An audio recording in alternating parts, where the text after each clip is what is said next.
नमस्कार, मी सोनाली कुलकर्णी. वाइब्स मीडियाच्या पॉवर प्लेयर्समध्ये तुमचं मनापासून स्वागत. आजचे पॉवर प्लेयर आहेत डॉक्टर विशाल रायते पाटील.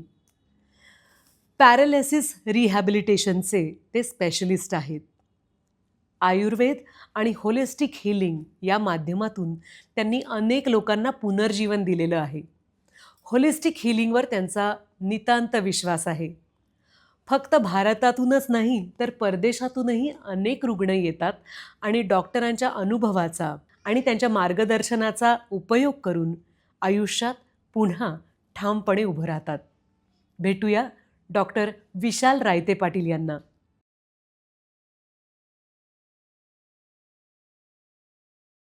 नमस्कार डॉक्टर. नमस्कार. आमच्या पॉवर प्लेयर्समध्ये तुमचं स्वागत आहे.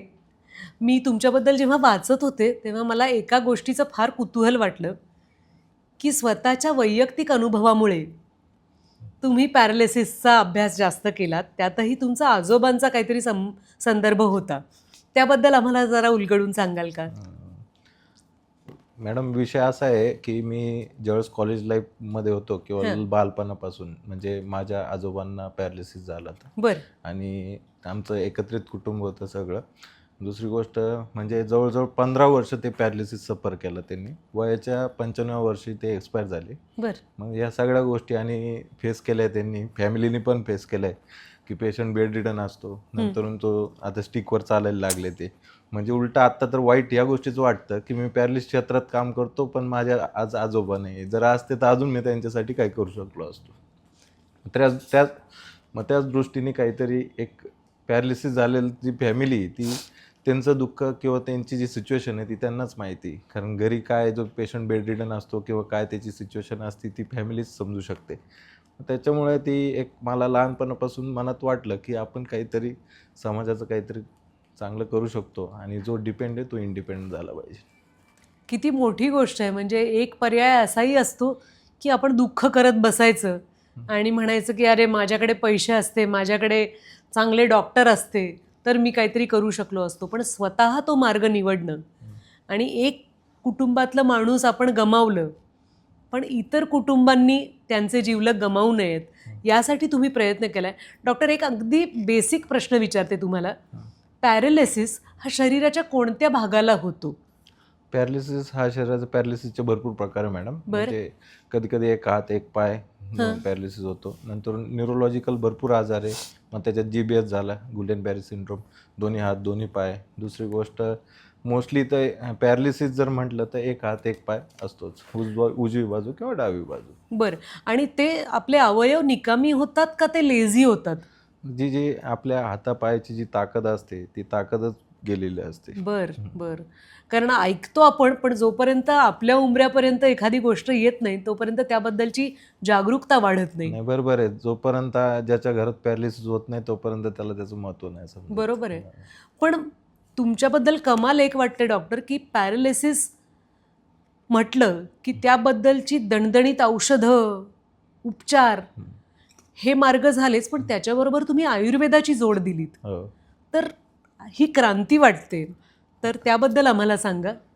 मॅडम, विषय असा आहे की पॅरालिसिस या आजारात म्हणजे आयुर्वेद हे एकदम प्राचीनकालीन शास्त्र आहे आणि आपलं भारतीय एकदम प्राचीन पद्धती आहे. आणि पॅरालिसिस या आजारात आयुर्वेदाचा खूप चांगला रिझल्ट आहे. म्हणजे खूप उत्तम प्रकारे रिझल्ट आहे पॅरालिसिस या आजारात. त्याच्याबरोबर ॲलोपॅथी ट्रीटमेंट तर मी देतोच, पण त्याच्याबरोबर आयुर्वेद ट्रीटमेंटने, आयुर्वेदिक उपचार पद्धतीने खूप चांगला इफेक्ट होतो. आणि खूप असे पेशंट आहे की ते न बोलता येणार आहे, न चालता येणार आहे, ते रिपेअर झालेले. म्हणजे तुम्ही बघा, एखाद्याला पॅरालिसिस झाला मग एखादा जो पेशंट नातेवाईक म्हणतो नुसती मालिश, पण नुसती मालिशच करून उपयोग नाही. ते पण एक आयुर्वेदाचंच पार्ट आहे. पण सगळ्याच गोष्टी आयुर्वेदाचा जर आपण चांगला जर पॅरालिसिसमध्ये जर उपयोग घेतला तर खूप चांगला इफेक्ट होतो. म्हणजे तुम्ही कुठलीच उपचार पद्धती नाकारत नाही आहात. आयुर्वेदामुळे जे मानसिक संतुलन आपलं वाढतं किंवा आहार बदलतो याचीही मदत घ्यावी आणि अर्थातच ॲलोपॅथीची जोड असणारच. डॉक्टर, तुमच्या सेंटरचं नाव एकदा परत सांगाल? रायते पाटील पॅरालिसिस सेंटर. पण हे नुसतं सेंटर म्हणजे ही बिल्डिंग नाही आहे. आम्हाला असं कळलं आहे की हे खूप युनिक प्रोजेक्ट आहे. तर तुम्ही तुमच्या सेंटरबद्दल आम्हाला अजून जरा माहिती सांगाल का? हो.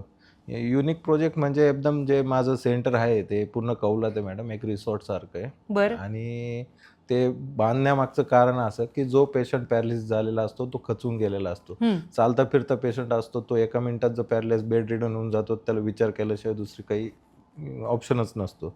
मग त्याला काहीतरी वेगळं वाटलं पाहिजे, जेणेकरून कोणतं पण पेशंट किंवा कोणी पण, म्हणजे समजा आपण जरी म्हटलं तर हॉस्पिटलला जायचं आणि ॲडमिट व्हायचं तर नको म्हणतो माणूस. बरोबर आहे. त्याला वाटलं नाही पाहिजे की आपण कोणत्या दवाखान्यात आहे आणि पेशंट आपण ट्रीटमेंट घेतोय. अच्छा. हां. मग तुमच्याकडे बरेच मदतनीस असतील किंवा टीम असेल तुमची? हो. भरपूर जवळ-जवळ माझा 32 जणांचा स्टाफ आहे. बरं. त्याच्यात मग डॉक्टर्स झाले, असिस्टंट डॉक्टर्स, फिजिओथेरपिस्ट आणि बाकी सगळे थेरपिस्ट वगैरे सगळे आहे. तुमच्या सेंटरला येऊन गेलेले अनेक पेशंट्स आहेत. त्यांचा फीडबॅक ऐकला की ते असं म्हणतात की आम्ही बरे झालोय पण तरी आम्हाला परत जावंसं वाटतं, इतका सुंदर अनुभव होता. हो. आणि आम्हाला हेही कळलंय की जसे तुमचं सेंटर उत्तर महाराष्ट्रात आहे, हं. पण जसे भारतातले अनेक पेशंट्स तुमच्याकडे येतात, हं. तितकेच पेशंट्स परदेशातून सुद्धा येतात. हो. तर याची खासियत काय आहे? रिझल्ट. आता शेवटी जो पेशंट आहे, आता त्या कोणता पण पेशंट किंवा रिलेटिव्ह नातेवाईक असेल, हं. त्यांना अपेक्षा काय की माझा जो पेशंट जो बेडरिडन आहे किंवा जो चालत नाही तो चालला पाहिजे. बरोबर आहे. आणि माझ्याकडे आतापर्यंतचं सगळे पेशंट चालून गेलेले. मग त्याच्यामुळे जी एक माउथ पब्लिसिटी असते किंवा एकमेकांपासून एक पेशंट झाला तो दुसऱ्याला सांगतो. हं. हां, पेशंटला जर गुण भेटला तर मग कुटुंब पण येणारच आहे. किती महत्त्वाची गोष्ट आहे ही. डॉक्टर, पॅरालिसिसमध्ये रिहॅबिलिटेशनचं किती महत्त्व आहे? म्हणजे उपचार जर वेळेत चालू झाले हं. तर रिकव्हरी किंवा पेशंटचे रिझल्ट चांगले येण्यामध्ये किती हातभार लागू शकतो? रिहॅबिलिटेशन सर्वात महत्त्वाचं आहे मॅडम. कारण एकदा पॅरालिसिस झाल्यानंतर काय असतं, जे रिलेटिव्ह असतात ते पॅनिक असतात. हॉस्पिटलमधून घरी गेल्यानंतर त्यांची भरपूर सेवा करतात. हं. पण रिहॅबिलिटेशन सर्वात जास्त महत्त्वाचं. म्हणजे त्या रिहॅबिलिटेशनमध्ये एक पहिली गोष्ट फिजिओथेरपी सर्वात महत्त्वाचं काम बरोबर. करते. म्हणजे फिजिओथेरपीनेच माणूस तो उभा राहू शकतो. दुसरी गोष्ट ॲक्युपंक्चर, बाकी आयुर्वेदिक ट्रीटमेंट जे मी करतो ते, त्याच्याने पेशंटला खूप चांगला इफेक्ट होतो आणि रिहॅबिलिटेशन तर सर्वात महत्त्वाचं. अच्छा. बरोबर आहे तुमचं. कारण कुटुंबाला होणारा त्रास आणि पेशंटच्या मनावर होणारा परिणाम या दोन्हीला जर टाळायचं असेल तर रिहॅबमध्ये येणं फार महत्त्वाचं आहे. आणि काय मॅडम, ती जी पॅरालिसिस जो पेशंट असतो त्याची पूर्ण फॅमिली डिस्टर्ब झालेली असते. बरोबर. एक वेळेस हार्ट अटॅक परवडतो. हार्ट अटॅक आला त्याच्यानंतर एन्जिओग्राफी केली, काय त्याच्यात प्लास्टिक काय बायपास होईल किंवा काय होईल, त्याच्यानंतर 8-15 दिवस पेशंट कमीत कमी कोणावर डिपेंड नसतो. हं. याच्यात सगळंच म्हणजे अक्षरशः लहान मुलांचं शाळा कॉलेजपासून सगळं फॅमिली डिस्टर्ब होते. बरोबर. कारण पेशंट घरात असतो, तो बेड रिडन असतो, सगळंच त्याच्यामुळे खूप महत्त्वाचं आहे. डॉक्टर, महागाई खूप वाढली आहे. कोविड नंतर तर हातातोंडाची गाठ आहे असं आपण म्हणतोय. नोकरी घेताना तरुण वर्ग स्केल विचारून मग इंटरव्ह्यूला जात आहेत की पगार किती देता ते आधी सांगा तर आम्ही इंटरव्ह्यूचा विचार करू. अशा महागाईच्या काळात तुम्ही अफोर्डेबल पद्धतीनं पॅरालिसिसची ट्रीटमेंट देऊ करताय, रिहॅब सेंटर ओपन करताय, तर असं नोबल वागणं परवडतं का आणि त्यामागचा तुमचा उद्देश काय आहे? त्याच्या मागे कारण एवढंच, कारण मॅडम मी एकदम सर्वसाधारण फॅमिलीतून बिलॉंग करतो. ज्यावेळेस मी नाशिकमध्ये आलो त्यावेळेस माझ्याकडे काहीच नव्हतं. प्रॉपर मी खडक माळेगाव म्हणून माझं गाव आहे. फक्त एवढंच आहे, जेवढी काही आता एक आपण डॉक्टर झालो आहे तर जनतेची किंवा आपल्याकडे आलेल्या पेशंटची जी काही सेवा करता येईल ती तेवढी सेवा करायची. कमी पैशात कमी दरात पेशंट लवकर बरा झाला पाहिजे हे इंटेन्शन. बाकी मग देवाने तर सगळं दिलेलं आहे, बाकी काही नको. तुम्ही आशीर्वादाला पण संपत्तीच मानता असं दिसतंय. हो. एकमेव म्हणजे कसं असतं मॅडम, हॉस्पिटलला जर पेशंट असला तर ते आयसीयूत असतो म्हणून रिलेटिव्ह सिरियस आहे म्हणून बाहेर रडत असतो. ज्यावेळेस माझ्याकडे आलेला पेशंट तो जो परत चालत जातो म्हणून आनंदात रडत असतो. खरंच आहे. म्हणजे जेव्हा हार्ट अटॅक आलेला असतो तेव्हा पेशंट अक्षरशः डोळ्यात पाणी आलेलं असतं. पण तुमच्याकडे काय असतं ते तुम्ही सांगत होता. हो, म्हणजे जो पेशंट तो आलेला स्ट्रेचरवर किंवा व्हीलचेअरवर आलेला असतो आणि ज्यावेळेस तो चालत जातो, म्हणजे 2-8 दिवसांनी पेशंटने पाय जरी उचलला तरी त्याच्या घरच्यांना जो आनंद असतो तो वेगळा असतो मॅडम. आणि ज्यावेळेस तो चालत जातो मग शेवटी किती काय झालं ते फेजमधून आलेले असतात, त्याच्यामुळे तो म्हणजे आनंदाच्या ह्याच्यात तो रडत असतात ना. बरोबर आहे. ते आनंदाश्रू खरंच मोलाचे असत असणार आहेत. डॉक्टर, सामान्य माणसाला तुम्ही एक चांगली लाईफस्टाईल कशी लीड करावी याबद्दल काही मार्गदर्शन करू शकता का? कारण आपण पाहतोय अनेक माणसं एकतर जिमला जाऊन पळायला सुरुवात करतात हो. किंवा जोरदार वजनं उचलतात हा. किंवा पूर्णपणे कोचावर बसून टी व्हीवर काहीतरी बिंज वॉचिंग करत असतात. लाईफस्टाईल तर मी म्हणजे सर्वसामान्य जनतेला किंवा तरुण वर्गांना एकच सांगेल की एक पहिली गोष्ट आपलं डाएट, जो डाएट असेल, जो आहार असेल तो व्यवस्थित पाहिजे, कारण हे सगळं आपलं हायब्रिड आहे सध्या. दुसरी गोष्ट एक्झरसाईज तर पाहिजेलच. आत्ताच परवाचा एक हे होतं, नागपूरचा एक तरुण हे होता, म्हणजे मी रीलमध्ये बघितलं.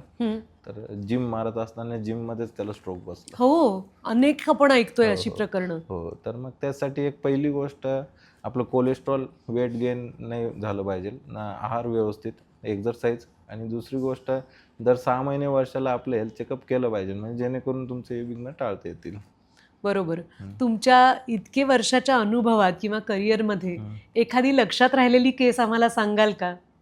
अं, अनेक असतील, मला हो. खात्री आहे, पण एखादी विशेष की त्या कुटुंबाला किंवा त्या रुग्णाला विशेष फायदा झाला किंवा आयुष्य बदललं? माझ्या आयुष्यातली म्हणजे आत्ता पण मला अंगाला काट येतो मॅडम. म्हणजे मी माझ्या अनुभवात 1.5 वर्षाचं बच्चू होतं, त्याला पॅरालिसिस डायग्नोज केलं होतं. बरं. आणि 1.5 वर्षाच्या बच्चूला म्हणजे तो सांगू पण शकत नाही, तो बोलू पण शकत नाही की माझा हात उचलत नाही, माझा पाय उचलत नाही, आणि म्हणजे बोलता पण येत नव्हतं. बरोबर. आणि त्याचं राईट साईड पूर्ण वीक निकामी झालेली झाली होती. होती. आणि नंतरून ते बच्चू एकदम भारी माझ्यासाठी, ते म्हणजे हे म्हणजे मला कधी पण आठवण आली मी त्याला व्हिडिओ कॉल करतो अजून पण. आणि तिच्या जीवनातला डॉक्टरच मी झालोय. कधी पण मला इथे भेटायला किंवा काय, म्हणजे हे न विसरणारी गोष्ट आहे ही माझ्यासाठी. किती मोठी गोष्ट आहे. कारण ठीक आहे, मोठा जो व्यक्ती असेल किंवा बोलता चालता व्यक्ती असेल, तो सांगू शकतो त्याचं दुःख, त्याची अडचण, पण ते लहान बाळ नाही सांगू शकत. त्याच्यामुळे माझ्यासाठी तो खूप आनंदाचा क्षण आहे. किती छान. इथेपर्यंत तुम्ही पोहोचला आहात डॉक्टर, पण आता यापुढची तुमची स्वप्न काय आहेत? कारण एक सक्सेस मिळाला की माणसं समाधानी होतात हो. आणि लेडबॅक आयुष्य जगू शकतात. हं. पण तुम्हाला आता काय वाटतं, याच्या पुढे तुमच्या क्षेत्रामध्ये काय काम करायची तुमची इच्छा आहे? मॅडम, आता 1 महिन्यात माझं म्हणजे आत्ता माझं जे सेंटर आहे ते 30 बेडेड आहे. आता टोटल 100 बेडचं काम माझं चालू आहे. आता 1-1.5 महिन्यात ते पूर्ण होतं आहे. म्हणजे दिवसाला 100 ते 100 ते 150 पेशंट ट्रीट होतील. बरं. बस तेवढं झालं, बस बाकी काही नको यापेक्षा. खूप मोठी गोष्ट आहे, कारण पॅरालिसिस हा त्या मानाने दुर्लक्षिला गेलेला विषय आहे, कारण त्याबद्दल दुःख वाटत असतं आणि निराशा येते मनामध्ये. पण तो बरा होऊ शकतो, इतक्या पॉझिटिव्हली बरा होऊ शकतो, हे ऐकून खरंच मनाला आनंद झाला. डॉक्टर, तुमच्या आयुष्यात असे अनेक आनंदाचे क्षण येऊ देत आणि अनेक पेशंट्सच्या आयुष्यात तुमच्यामुळे आमूलाग्र बदल घडू दे, अशी प्रार्थना मी करते. तुम्ही आमच्या पॉवर प्लेयर्समध्ये आलात आणि रायते पाटील सेंटरबद्दल फार छान माहिती दिलीत. त्यासाठी मनापासून आभार आणि खूप शुभेच्छा डॉक्टर. धन्यवाद. धन्यवाद.